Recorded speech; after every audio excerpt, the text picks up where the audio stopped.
아버지께서 멀리 계시지 아니하시고 우리가 비록 먼지라고 하더라도 또 연약하고 아직 부족하더라도 경건하지도 아니하고 심지어 죄인 되었더라도 우리를 아버지의 택하심 가운데 기뻐하심 가운데 두시고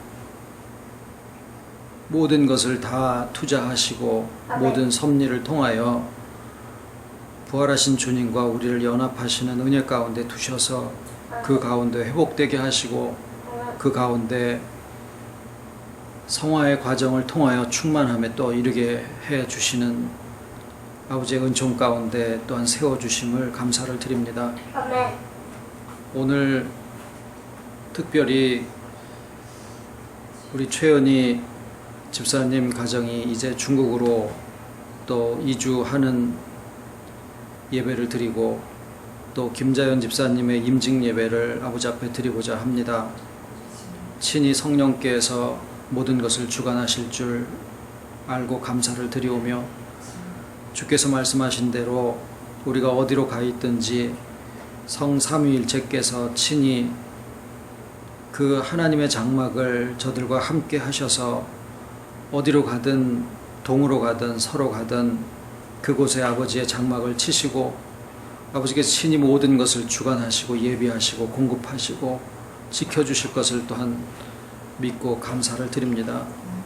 어디에 있든지 아버지의 뜻 가운데 아멘. 교통이 끊어지지 아니할 것을 또한 믿고 감사를 드리오며 아멘. 이 시간에 드려지는 모든 예배가 온전히 아버지 안에서 기뻐 받으시는 산 예배 될 것을 감사를 드리와 모든 말씀 예수님의 이름으로 기도드립니다. 아멘.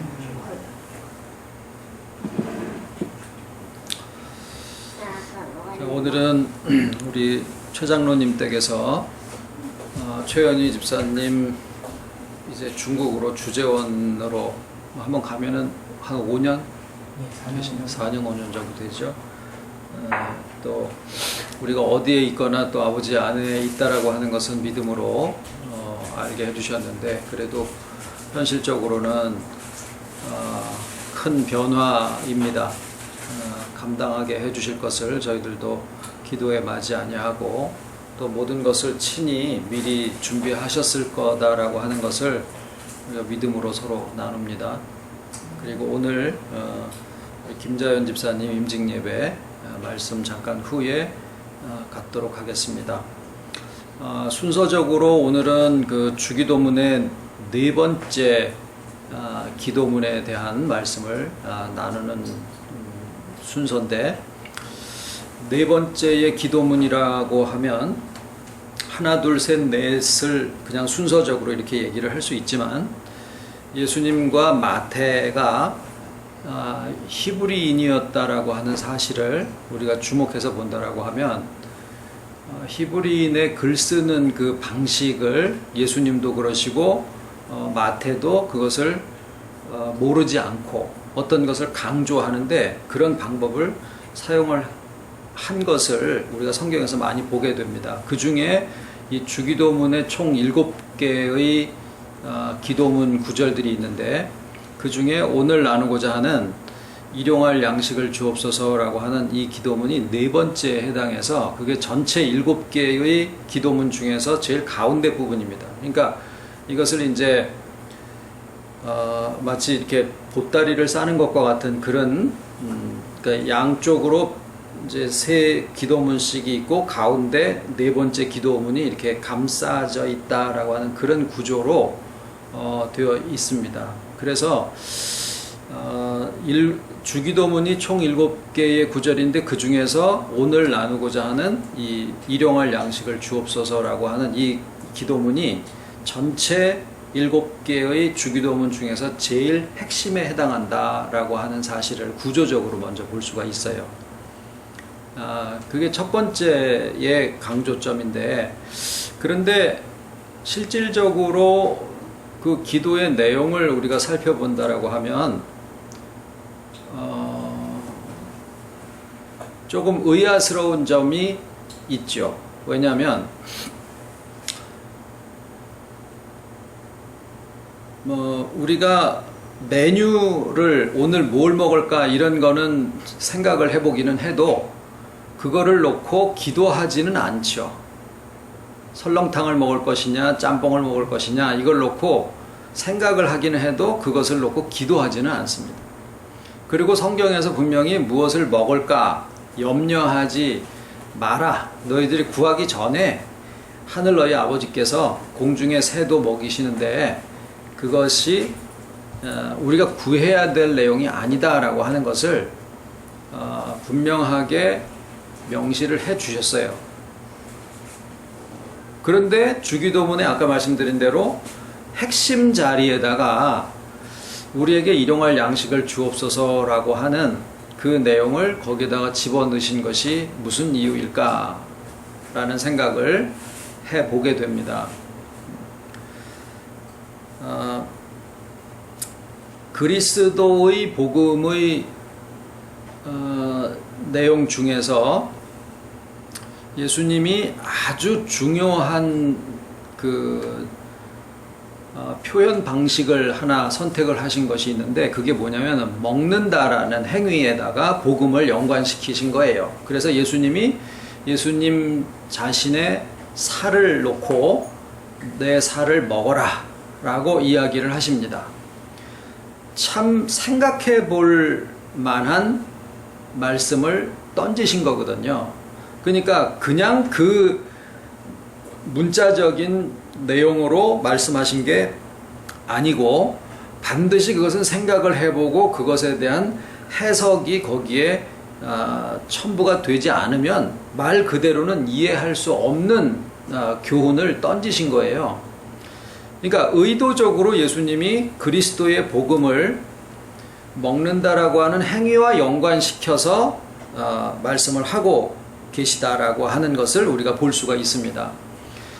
성경 전체의 여러 군데에서 핵심을 다루고 있지만 창세기에 하나님의 창조의 섭리의 제일 마지막이 에덴 동산으로 마치고 그 에덴 동산의 중앙이라고 하면 그 섭리의 또 핵심이라고 할 수가 있죠. 이게 성경에서 주로 많이 사용하는 표현 방법인데 아가서라고 하면 그 아자라고 하는 것은 무엇 중에 무엇이라는 어떤 극강조의 표현입니다. 그러니까 노래 중에 노래라는 뜻이에요. 또 예수님을 가리켜서 왕 중에 왕 또는 주님 중에 주님 이렇게 표현을 하기도 하고 또 진실로 진실로라는 거듭 강조법을 사용을 하기도 하십니다. 그거 마찬가지로 12 곱하기 12 해서 14만 4천이라는 거기에도 그런 내용이 있고 표현이 방법이 그리고 에덴 동산이 핵심인데 그 핵심 중에서도 중앙이라고 하면 핵심 중에 핵심 이런 뜻을 또 보여주고 계시는데 그 핵심에 두 가지가 있어요. 하나는 생명나무, 하나는 선악을 알게 하는 나무가 그 핵심 속에 있다라는 거죠. 근데 그 두 가지의 나무에 열매가 맺히고 그 열매를 인간들에게 먹으라고 주신 그러니까 하나님의 모든 섭리의 핵심 중에 핵심에 먹는다라는 행위가 연결되어 있다라고 하는 사실입니다. 예수님도 예수님의 복음의 핵심을 뭐에 연관시키시냐면은 내 살을 먹어라 라고 하는 거기에다가 연관을 시키고 마지막으로 제자들과 우리들에게 주신 하나의 예식을 통한 가르침도 뭐냐면 성찬이었었어요. 그것도 역시 먹는다라는 거죠. 그래서 먹음을 다시 생각을 해보면 우리가 이제 오늘 또 권사님이 그냥 막 진수성찬을 또 준비를 해 주셔가지고 뭐 이것저것 많이 먹었습니다. 맛있게. 불이 어두운 것도 생각도 안 할 정도로 그냥 막 맛있게 먹었는데 자 음식을 먹으면 그 음식의 일부는 에너지로 바뀌어서 우리가 활동을 할 수 있게 하고 그 나머지는 배설이 되고 그 중에 일부는 우리의 몸이 됩니다. 그죠? 그러니까 음식을 먹는다라는 행위는 그 음식이 곧 내가 된다라는 그런 의미가 그 안에 포함이 되어 있는 거예요. 그러니까 예수님이 예수님의 살을 우리에게 먹어라라고 하신 것은 그 몸이 우리에게 음식이 돼서 우리가 그 몸이 내 몸 자체가 된다라는 의미가 있고, 그 다음에 내가 그것을 가지고 활동을 할 수 있게 되는 어떤 힘의 동력을 얻게 되는 거죠. 그래서 예수님이 주신 그 살이 뭐냐라고 하면은 성경이 정의하는 바대로는 말씀이 육신이 되사의 그 살이에요. 그러니까 말씀이 싹 바뀌어서 말씀은 없어지고 살만 남은 게 아니라 말씀이 가지고 있는 모든 속성이 그대로 육체 안에 충만하게 거하신다, 이렇게 표현을 하고 있죠. 그러니까 예수님이 말씀하신 살은 살 자체나 사람 자체의 인격만을 얘기하는 게 아니라 하나님의 모든 신성의 풍성함이 육체로 거하시는 그 살을 얘기를 합니다. 그런데 그것을 한마디로 하면은 성육신하신 살이에요. 그러니까 거기에는 성육신이라는 의미 속에는 살 자체가 아니라 그 안에 하나님이 연합해 계신다라고 하는 의미가 그 안에 담겨져 있는 것이고, 그걸 먹으면 어떻게 되겠어요? 내 인격과 나의 삶도 그 성육신화 되어진다라는 뜻이 예수님이 내 살을 먹어라라고 하는 의미 속에 들어가 있는 거예요. 그러니까 오늘 주기도문 말씀에 우리에게 일용할 양식을 주옵소서라고 하셨을 때 그 양식이 무엇이냐? 성육신 하신 주님의 그 살, 그거예요. 그러니까 우리가 오늘을 무엇으로, 무슨 힘으로, 또 무슨 인격으로 살아갈 것이냐라고 했을 때, 자, 이제 우리 또 중국으로 가시는 최 집사님 가정이 무슨 힘으로 살아갈 겁니까? 가면 우리 김자연 집사님은 거기 가면은 무슨 힘으로 사실랍니까? 밥심으로 사는 거예요. 그 밥이 뭐냐면은 성육신 하신 주님이 우리에게 연합하심으로써, 자, 이것이 왜 일용할이라는 말씀이 들었냐면은, 일용이라는 게 뭐죠?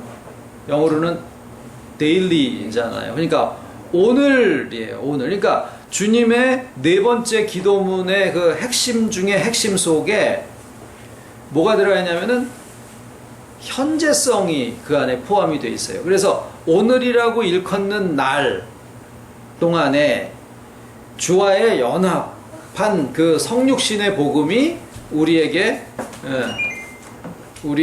양식으로 주어지는 것이다 라고 하는 의미가 예수님의 기도문에 들어가 있는 것입니다. 그런데 이제 밥을 먹을 때는 내가 에너지를 얻기 위해서 밥을 먹는다, 이것도 있지만 또 뭐가 들어가냐면은 배가 부르잖아요. 그리고 밥이 맛있죠.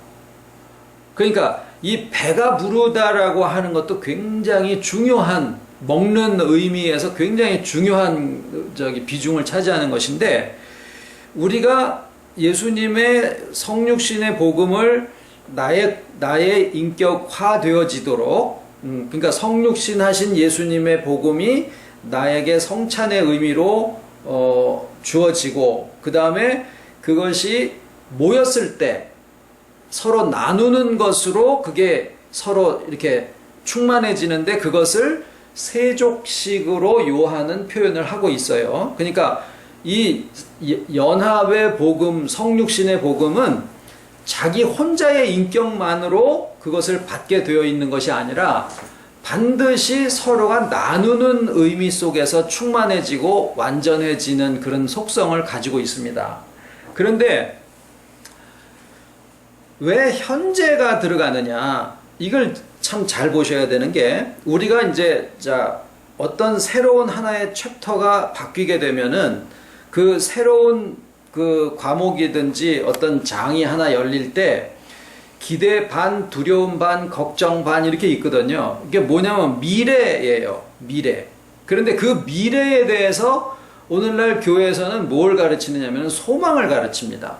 그래서 소망을 굉장히 강조를 하는데, 예수 믿는 사람들의 소망이 어디에 있느냐, 이 땅에 있지 않냐고 천국에 있다라고 가르쳐요. 그리고 지금 이 땅에서는 뭔가 부조리하고 불완전하고 안정하지도 않은 그러한 삶이 주어진다라고 하더라도 그것이 당연하고 여기서는 고부랑 이렇게 하더라도 우리에게 천국이 소망이 있으니까 그것을 마음속에서 바라보고 이 땅을 그냥 나그네의 삶으로 살아가라라고 가르치는 것이 일반적인데 우리가 희망이 어디에서 나오는가 하고 보니까 희망이요, 앞으로 오지 않은 미래에 대한 어떤 믿음으로 내가 그것을 이렇게 바라보고 있는 것이 소망인 줄 알았더니 소망이 어디에서 생기는가 하니까 내가 배부른 데서 희망이 생기더라고요. 근데 그 배부른 게 어디에서 주어지느냐? 그러니까 성육신의 그 양식을 내가 먹어서 내 속에서부터 배가 불러서 나오는 데서부터 비로소 희망이 생기는 거예요. 그러니까 여기에 믿음에서 생기는 그 희망, 소망이라고 하는 것은 육적으로 보면은 배부른 것이나 마찬가지예요.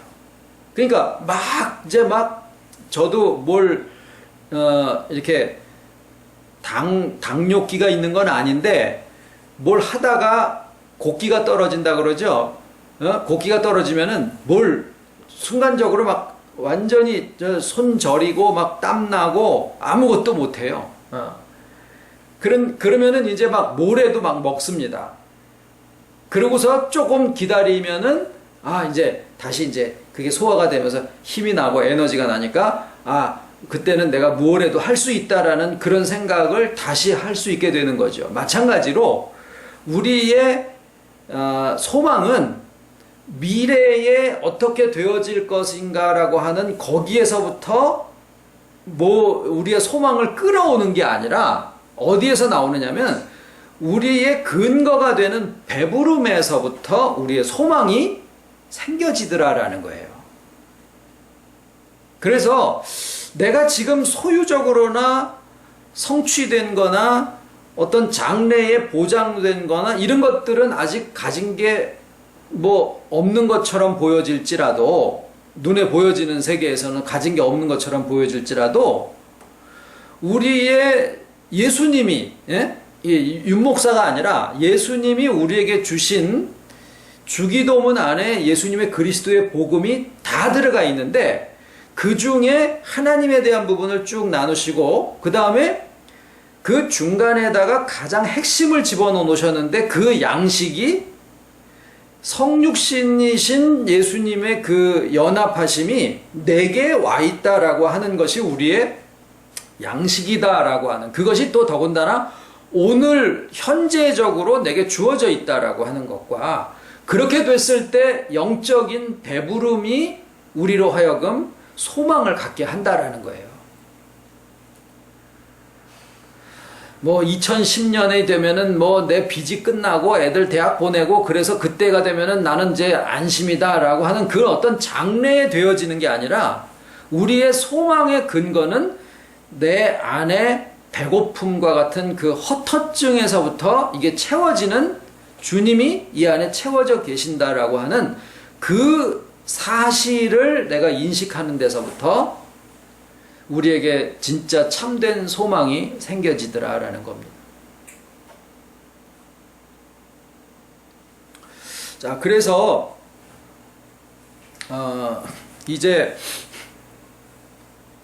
주기도문에 오늘날 우리에게 일용할 양식을 주옵시고라고 하는 말씀에 대한 부분을 지금 나눴습니다. 오늘 이제 임직식을 하시는 집사님을 위해서는 갈라디아서 4장 4절에 지금 안 찾아보셔도 괜찮은 것은 거기에 나오는 한 어절을 말씀을 드리려고 그래요. 그게 뭐냐면 때가 참에라는 말씀으로 시작을 합니다. 갈라디아서 4장 4절에 그 갈라디아서 4장 4절은 좀 기억을 하시는 게 좋아요. 거기에 이렇게 아들을 보내사 율법에서 나게 하시고 여자에게서 나게 하시고 이렇게 쭉 나옵니다만은 그 중에서 딱 오늘 좀 기억하셨으면 하는 것은 뭐냐면 때가 참에라고 하는 어절입니다. 자, 우리가 생각할 때의 때가 참에라고 하는 것은 되게 조건을 많이 생각을 합니다. 그런데 거기에 때가 참에라고 했을 때 이루어진 상황은 이스라엘이 독립한 것도 아니고 예수님이 최소한 한 12살 정도 된 것도 아니고 아무런 어떤 다른 것으로가 아니라 거기에 때가 참에 아들을 이 땅에 보내신 그 시점이 하나님이 보시기에는 때가 차신 거예요. 물론 이제 그것을 학교에서는 무슨 로마가 준비가 되어 있고 무슨 언어가 통일이 되어 있고 뭐 여러 가지 그런 이제 그 현실적인 이야기를 해서 그걸 풀이를 하고 그럽니다만은 하나님이 보시는 때가 참에라고 하는 그것은요. 이제 저희가 한번 최 집사님이 여기 중국에서 한국으로 들어온 게 언제죠? 수요일날 밤에 들어왔어요. 아니 요번에 말고 지난번에 왜 중국 3년 됐습니다. 여기 2012년 5월께 벌써 3년 됐네. 네, 만 3년. 그러니까 실상은 그때 이미 주재원으로 가서 가족들이 다 갈 수 있는 그러한 순번에 돼 있었는데 예기치 않게 이제 뭐 회사 상황이 바뀌고 그런데 이제 그런 그 기간 동안에 또 우리 김재현 집사님하고 말씀이 이렇게 교류가 있었고 또 오늘 이런 상황까지 이게 됐습니다. 그러니까 지금 이 상황을 우리가 생각을 해볼 때 사람들은 이것이 좋을 것이다, 또 저것이 없었으면 좋겠다, 이렇게 됐으면 좋겠다라고 하는 것들을 물론 바랍니다만은 사람이 어떤 것을 계획하고 경영까지 해요. 그러니까 나에게 주어진 오늘이라고 하는 날 동안에 또 오늘을 사는데 아유 내일은 전혀 생각도 안 하고 뭐 1년 후는 전혀 계획도 없고 이게 아니고 내일도 생각하고 1년 후도 생각하고 다 합니다. 그런데 그 모든 삶이 오늘을 근거로 해서 되어지고 있는 것인데 그것을 계획과 경영이라고 얘기를 하셨고 거기까지는 우리가 하게 돼 있어요. 그런데 이를 이루시는 분은 하나님이시다라고 성경이 말씀을 하고 계신다고요. 그리고 실제로 우리의 삶이 그것을 증거를 하고 있고 또 이 가정이 이제 그러면 언제 가요? 토요일날? 일요일날. 주일날. 주일날 이제 중국으로 들어가는 상황 하나하나까지도 오늘 비자가 나올지 안 나올지 아무래도 일이 그렇게까지는 안 되잖아요. 옛날에 미국에 처음 들어갈 때 기억이 납니다. 그때 비행기 타러 가가지고 이제 여행사에서 비자를 가지고 오고 저는 비행장에 비행기 티켓을 먼저 끊어가지고 가서 007처럼 거기서 만나기로 했는데 이게 엇갈려가지고 비행기를 놓쳤어요. 그래가지고 다 인사하고 가겠습니다. 그러고서 했는데 못 간 거예요. 그래가지고 3일인가 후인가 하여튼 다시 표를 끊어가지고 간 적이 있었는데 그렇습니다. 참 오고 가는 발걸음 하나도 주관하신다라는 것이 하나님이 일방적으로 무엇을 하신다라는 게 아니라 그것이 다 하나님의 이게 나 좀 간섭 좀 하지 마 우리가 이런 말을 하거든요. 하나님의 마음은 부모님 마음으로 이렇게 생각해 보면은 우리가 이해가 될 수 있는 게 뭐냐면 부모님이 자식들에게 간섭을 하는 게 아니라 자식들의 삶에 참여하고 싶은 거예요. 그러니까 하나님의 마음이 어떤 마음이시냐 하면은 우리를 간섭하시는 거나 우리를 통제하시는 게 아니라 우리의 삶을 함께 하고자 하시는 거다라는 거예요. 그래서 나의 삶이 어떻게 보면은 먼지 같아 보이고 어떻게 보면은 이렇게 뭐 내세울 만한 것도 없을 것 같아 보이고 그런 삶들이 오늘도 그렇고 내일도 그렇고 그렇게 이어져 갑니다. 저도 그런 생각들에 잡히는 경우들도 많고 그러는데 우리의 삶에서의 의미를 어떤 내가 그래도 이런 거를 이뤄놨어 그래도 내가 이만큼 쌓아놨어 뭔가를 성취했어 이런 거로 본다라고 하면은요 더 많이 성취한 사람을 만나면 쪼그라들어요. 예.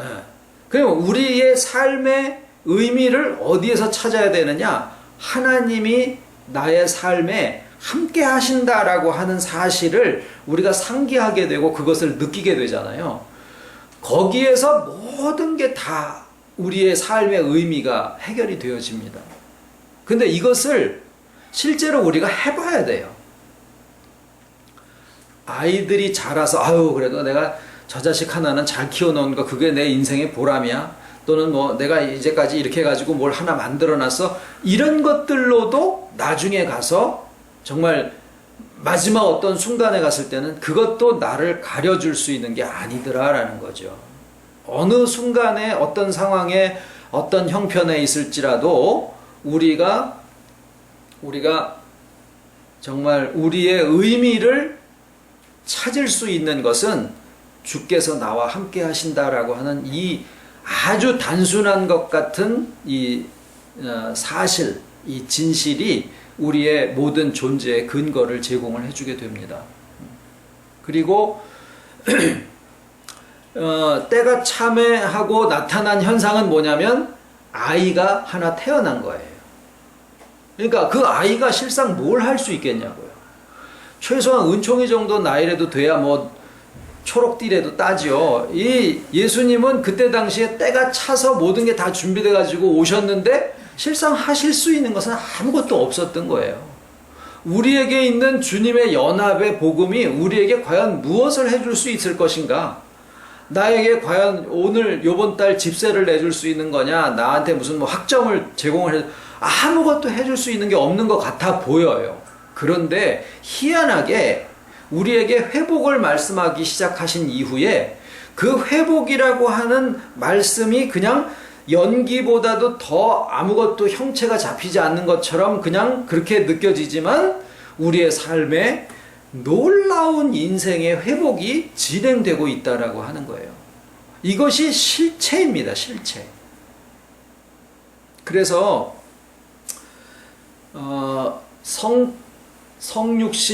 성육신은 예수님이 시작하신 게 아니에요.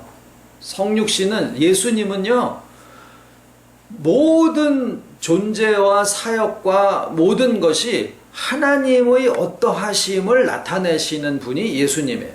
그러니까 예수님이 부각되심으로써 하나님이 뒤로 숨으시는 게 결코 아니다라는 거예요.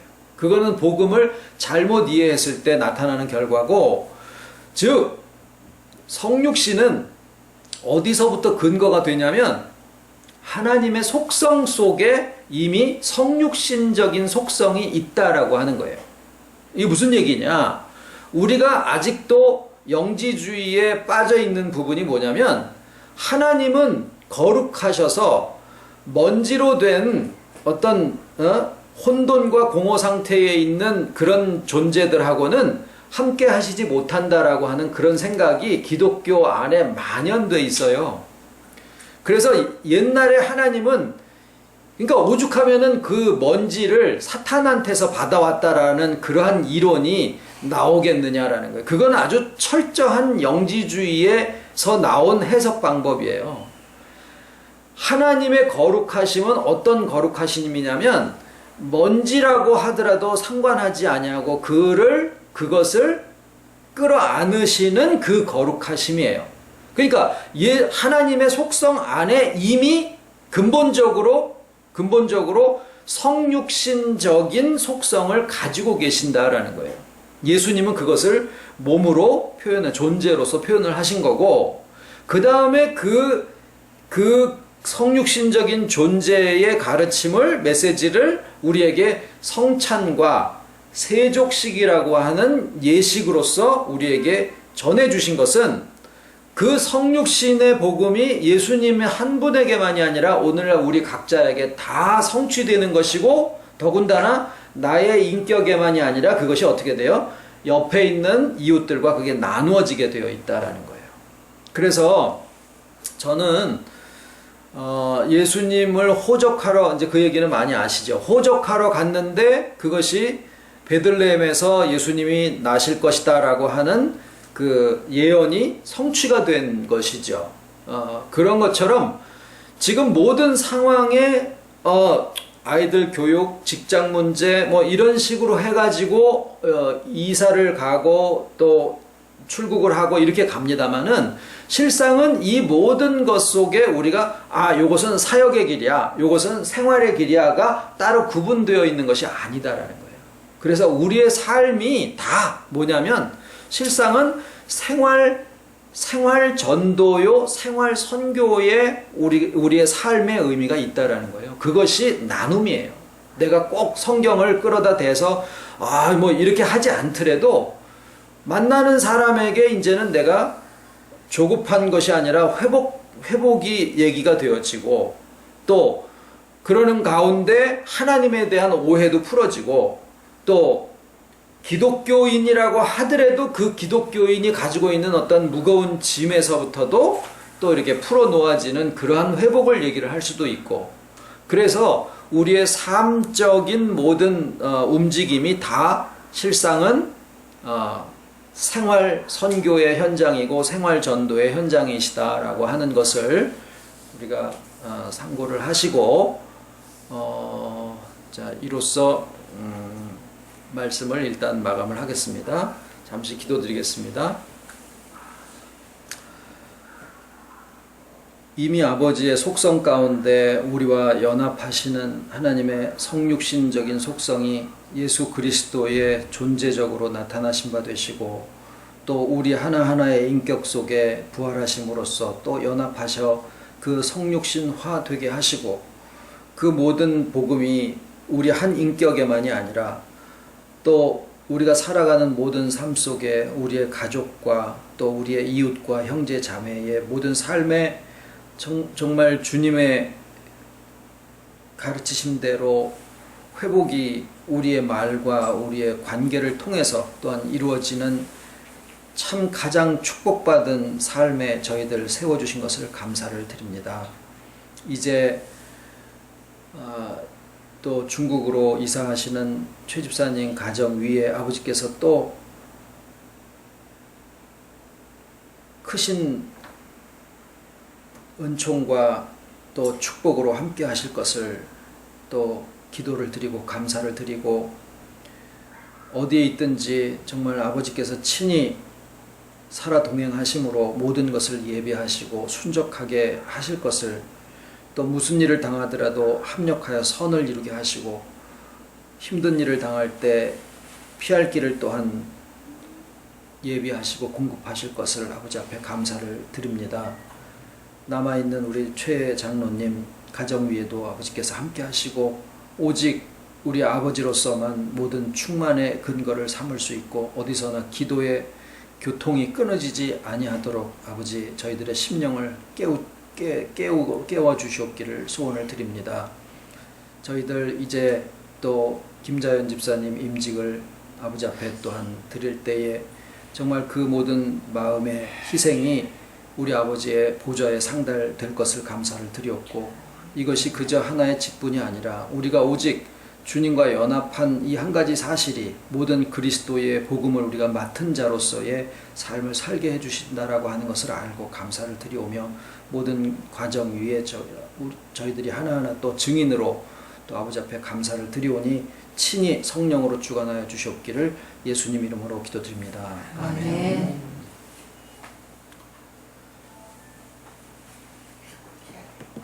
자.